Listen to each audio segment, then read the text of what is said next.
وَلَقَدْ جَاءَهُمْ، اور تحقیق آئی ان کے پاس، من الانباء، خبروں میں سے، ما فیہ مزدجر، وہ جس میں ڈانٹ ہے، تنبیہ و نصیحت ہے۔ ان کے پاس تو بڑی خبریں آ چکی ہیں، قرآن میں انبیاء کے حالات ہیں، جیسے آج بھی ہم پڑھیں گے نا۔ کیا یہ کم خبریں ہیں جس کے اندر انسانوں کے لیے تنبیہ ہے، جھڑک ہے، نصیحت کی باتیں ہیں؟ کیسے پوری پوری قومیں ہلاک ہو گئی۔ حکمت بالغہ، یہ خبریں پہنچ گئی نا، ہمارے پاس بھی سامان عبرت ہے، اس میں حکمت کی باتیں بھی ہیں، صرف ڈانٹ ہی نہیں ہے، وزڈم بھی دی گئی ہے، صرف ڈراوے ہی نہیں بلکہ حکمت کی باتیں بھی ہیں، لیکن یہ اتنے ڈھیٹ ہو چکے ہیں نا۔ فما تغنی النذر، تو نہ کام آئے ان کو کوئی بھی ڈراوے، کوئی فائدہ ان کو نہیں ہوا۔ ان ڈراووں نے، ان باتوں نے اتنے عبرتناک واقعات ہو چکے ہیں۔ سوچے نا، جن قوموں پر عذاب آئے کیا حال ہوا ہوگا ان کا، کیا حشر ہوا ہوگا۔ ان کے لیے تو قیامت ہی تھی نا وہ۔ چیخ کا عذاب آیا، پتھر اوپر سے برسائے گئے، آندھی چل رہی ہے۔ ہمارے ہاں کا کوئی موسم خراب ہو جائے تو کتنا شور شرابہ ہو جاتا ہے نا۔ ہریکین آ جائیں تو لوگ کیسے خوف میں آ جاتے ہیں، دکانوں کو بند کر دیا جاتا ہے، اسکول دفتر بند ہو جاتے ہیں۔ تو جو بڑے بڑے طوفان آتے ہیں تو کیسے لوگ گھروں میں بند ہو کر بیٹھ جاتے ہیں۔ تو جو عذاب ان قوموں پر آیا، اس ہریکین اور ان طوفانوں کی تو قریب بھی نہیں ہے، ایک بندہ بھی نہ بچا، تو کیا حالت ہوئی ہوگی ان کی۔ وہ دن ان کے لیے کیا ہوگا، اندازہ کریں نا، کسی قیامت سے کم تو نہیں ہوگا۔ اگر اس وقت کوئی میڈیا ہوتا تو صفحے کے صفحے بھرے جاتے اخباروں کے، دن رات ان کی نیوز چل رہی ہوتی، لیکن نہیں، ان کی داستان بتانے والا کوئی بھی نہیں بچا کہ جو بتا دے کہ اس وقت کیا گزری تھی ان پر۔ نہیں، کوئی بھی نہیں بچا۔ اللہ تعالیٰ نے فرمایا ہے اتنی اتنی باتیں ان کو بتائی گئیں، اس میں ڈانٹ بھی ہے، حکمت بھی ہے، مگر کیا کوئی ان کو کچھ کام نہیں آیا، کسی چیز نے ان کو کوئی اثر نہیں دیا، کوئی اثر نہیں ہوتا ان پر۔ وہ تو کافر تھے، بدبخت تھے، ان پر تو چلو اثر نہیں ہوا، ہم کیا ہیں؟ کئی دفعہ ہم نے بھی پڑھا ہے کہ نہیں پڑھا؟ کیا ہم پر اثر ہوتا ہے؟ ہم ان ڈراووں کا کیا اثر لیتے ہیں؟ کیا یہ چیزیں پڑھ کر ہمیں تھوڑا سا خوف آتا ہے؟ فَتَوَلَّ عَنْهُمْ، اے نبی آپ ان سے منہ موڑ لیں، اے نبی ان سے بحثیں نہ کریں، ان کو نصیحت کریں، مگر یہ جو باتیں کرتے ہیں نا، بحثیں کرتے ہیں، اعتراضات کرتے ہیں، آپ بس ان سے منہ موڑ لیجئے۔ اور آگے اللہ تعالیٰ نے اتنی بڑی حقیقت بتا دی، یہ کہہ کر آپ صلی اللہ علیہ وآلہ وسلم کو کہ آپ ان سے منہ موڑ لیں۔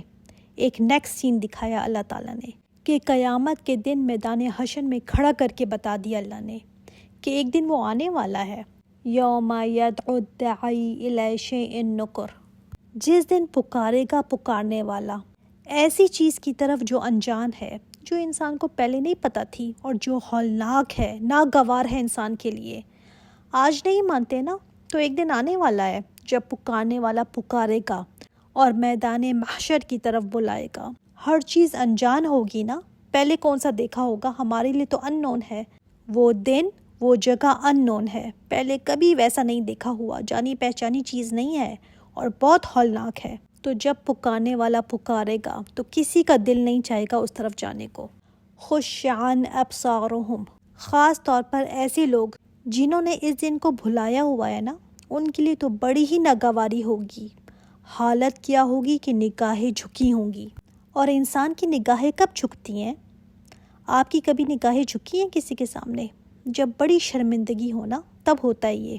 آپ کہتے ہیں نا میرے سے نظریں نہیں ملائی گئیں اس سے، تو جب بندہ شرمندہ بہت زیادہ ہوتا ہے، یا جب کسی کو ذلیل کیا جائے، بے عزت کیا جائے، اور وہ بے عزتی فیل کرے، تب بھی اس کی نگاہیں نہیں اٹھتی نا۔ اور تیسری، جب انسان پر بہت زیادہ خوف ہو تو پھر بھی وہ آنکھیں پھاڑ پھاڑ کر نہیں دیکھتا، تب بھی اس کی آنکھیں ایسی ہو جاتی ہیں کہ نظریں اٹھا کر نہیں دیکھتا، وہ جو سین سامنے ہے نا، وہ اسے نہیں دیکھا جا رہا ہوتا، تو اتنے ہولناک سین دیکھ کر آنکھیں جھک جاتی ہیں پھر۔ تو قیامت سے زیادہ تو کوئی بھی ہیبتناک چیز نہیں ہوگی۔ تو یہ تینوں ہی باتیں ہیں کہ اس دن انسان کو اتنی پشیمانی ہوگی، اتنی ندامت ہوگی، خوف بھی ہوگا، ذلت بھی محسوس کرے گا، یہ اس کا حال ہوگا۔ یخرجون من الاجداث، قبروں سے نکل کھڑے ہوں گے، وہ قبریں جو انتہائی پرانی، جن کے نشان بھی مٹ چکے ہیں۔ سورہ یاسین میں آتا ہے کہ کہیں گے ہماری آرام گاہ سے کس نے ہمیں اٹھا دیا، ہم تو ایسے اچھے بھلے لیٹے تھے، ہمیں کس نے یہاں پر لا کر کھڑا کر دیا؟ تو نکلیں گے یہ اپنی قبروں سے. قبروں میں بھی عذاب ہے، شدید عذاب ہے. حدیث میں آتا ہے کہ قبر جنت کا باغ بھی بن سکتا ہے اور جہنم کا گھڑا بھی بن سکتا ہے. فرعون اور اس کے آل کو صبح و شام پیش کیا جاتا ہے آگ پر، یعنی ان کو قبر کا عذاب ہوتا ہے، لیکن پھر بھی یہ عذاب کم ہے قیامت کے عذاب سے. تو یہ اپنی قبروں سے نکلیں گے. کأنہم جراد منتشر. کیسے نکلیں گے اپنی قبروں سے؟ جیسے ٹڈی دل بکھری ہوئی، اس کے جھنڈ کے جھنڈ. یا پتنگے تو آپ نے دیکھے ہوں گے نا، موتس. جب لائٹ آپ جلائیں یا شمع کے گرد پروانے جو جمع ہو جاتے ہیں نا، اتنے زیادہ یہ ہوتے ہیں، ان کی تعداد بہت زیادہ ہوتی ہے. اور دوسرا یہ کہ ادھر ادھر ٹکرے مارتے پھرتے ہیں، بکھرے ہوئے ہوتے ہیں، بالکل ان آرگنائزڈ، بکھرے ہوئے، بالکل بے وقت سے ہوتے ہیں. کوئی ان کی وقت نہیں ہوتی، ادھر ادھر شمع سے ٹکرا کر گرتے پھرتے ہیں. تو ایک کیوس سا سما ہوتا ہے نا، پینک سا، کوئی سکون نہیں ہوتا ان کے اندر. تو یہاں پر بھی جب یہ قبروں سے نکلیں گے تو حالت یہ ہوگی کہ بس سر پٹ دوڑے چلے جائیں گے. حالت بری ہوئی ہوگی، کچھ ان کو سمجھ نہیں آ رہا ہوگا. اس دن ان کی کوئی وقت نہیں ہوگی، پھیلے ہوئے ہوں گے، بکھرے ہوئے، ادھر ادھر ٹکرے مارتے ہوئے جیسے پتنگے پھیلتے ہیں. مہطعین الی الداعی، سر پٹ دوڑ رہے ہوں گے. کس طرف؟ الی الداعی، پکارنے والے کی طرف. اب یہ کون ہوگا پکارنے والا؟ بعض جگہ آتا ہے کہ اسرافیل علیہ السلام خود ہوں گے، بعض جگہ آتا ہے کہ نہیں، اللہ تعالیٰ کی طرف سے کوئی اور فرشتہ مقرر ہوگا. بہرحال کوئی بھی فرشتہ ہو جو پکار رہا ہوگا انسانیت کو. اب کتنی انسانیت ہے بتائیں؟ آدم علیہ السلام سے لے کر قیامت تک ایک ایک بچہ، بوڑھا، جوان، مرد، عورت، سب ہیں، لیکن کوئی ہوش نہیں ہوگا، بھاگے چلے جائیں گے. کسی کو یہ نہیں ہوگا کہ میرے پاس تو جوتا نہیں ہے، کسی کو یہ نہیں ہوگا کہ میرے جسم پر تو کپڑا نہیں ہے، کوئی یہ نہیں سوچے گا کہ میں ذرا کسی سے بات کر لوں. نہیں، بس بھاگے چلے جائیں گے. سبحان اللہ. یہ جراد منتشر ہے نا، اس پر اگر ہم غور کریں اور سوچیں نا کہ کیا وہ دن ہوگا، کیسے بھاگیں گے لوگ، اتنا عجیب سا منظر ہوگا. کوئی کھڑا یا بیٹھے گا نہیں، کوئی یہ نہیں کہے گا کہ بھائی مجھ سے تو بھاگا اور نہیں جا رہا، میری تو ہمت ہی نہیں ہے، کچھ نہیں. سب بھاگیں گے اور سر پٹ دوڑیں گے اس پکارنے والے کی طرف. اچھا دیکھیں، پکارنے والے کی طرف بھاگ کر جائیں گے. حالانکہ ہونا کیا چاہیے کہ اس دن میں کہوں کہ میں تو بہت ڈری ہوئی ہوں، مجھے نہیں جانا. بھائی دنیا میں ہم بھاگتے ہیں نا، نہیں سننا چاہتے اس کے احکامات، اس کی باتوں سے ہم بھاگتے ہیں، لیکن اس دن ہم کتنے فرمانبردار ہو جائیں گے نا کہ ہم بھاگیں گے اس بلانے کی طرف. کاش دنیا میں بھی اس کی بات کی طرف ہم بھاگتے ہوئے دکھائی دیں. وہاں پر تو دوڑنا ہے ہی ہے، کوئی اور چوائس ہے ہی نہیں. کاش دنیا میں بھی ہم اس کی طرف دوڑنے والے بن جائیں. یقول الکافرون ھذا یوم عاصر. اور کافر اس دن کہے گا بڑا ہی مشکل سخت دن ہے. کافر کے لیے تو سب سے زیادہ وہ سخت دن ہوگا.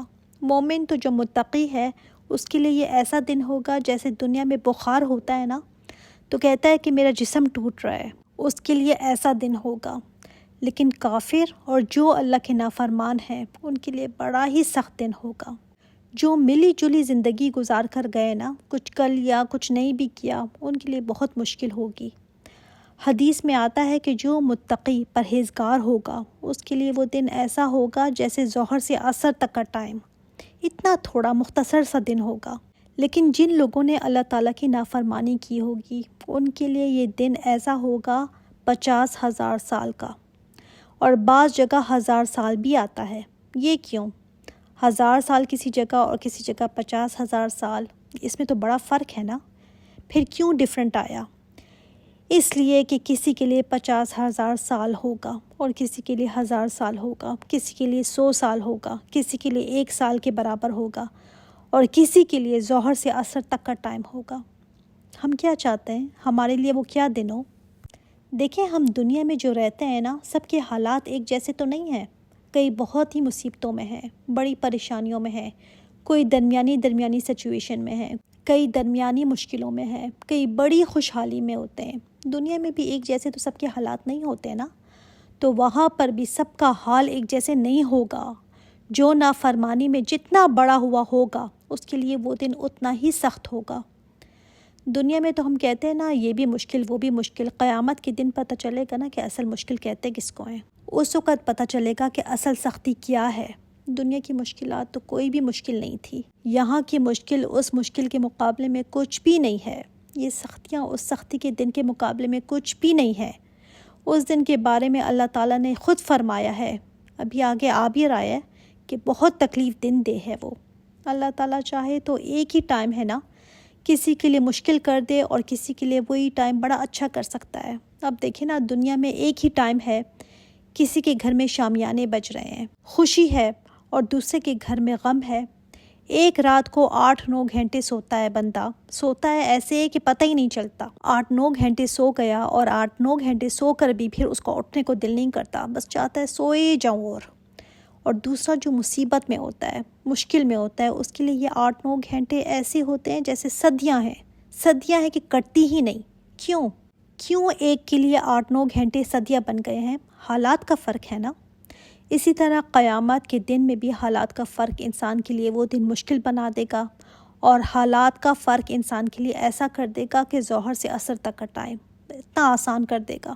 پھر اس دن کی ہیبت یہ ہے کہ پلسرات سے گزرنا ہے۔ کوئی جو بجلی کی تیزی سے گزر جائے گا، اس کے لیے کیا؟ اس کے لیے تو پلسرات ہی نہیں رہا، اس کے لیے تو کچھ بھی نہیں، اس کو تو پتہ بھی نہیں چلا۔ ہواؤں کی تیزی سے وہ گزر گیا، اسے کیا پتہ چلا؟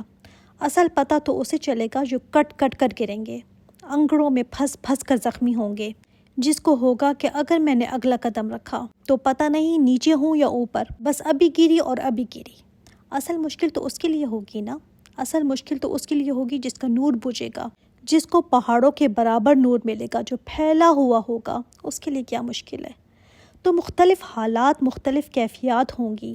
کئیوں کو اللہ کے عرش کا سایہ ملا ہوا ہوگا، اللہم اجعلنا منہم، ان کے لیے کیا مشکل ہے؟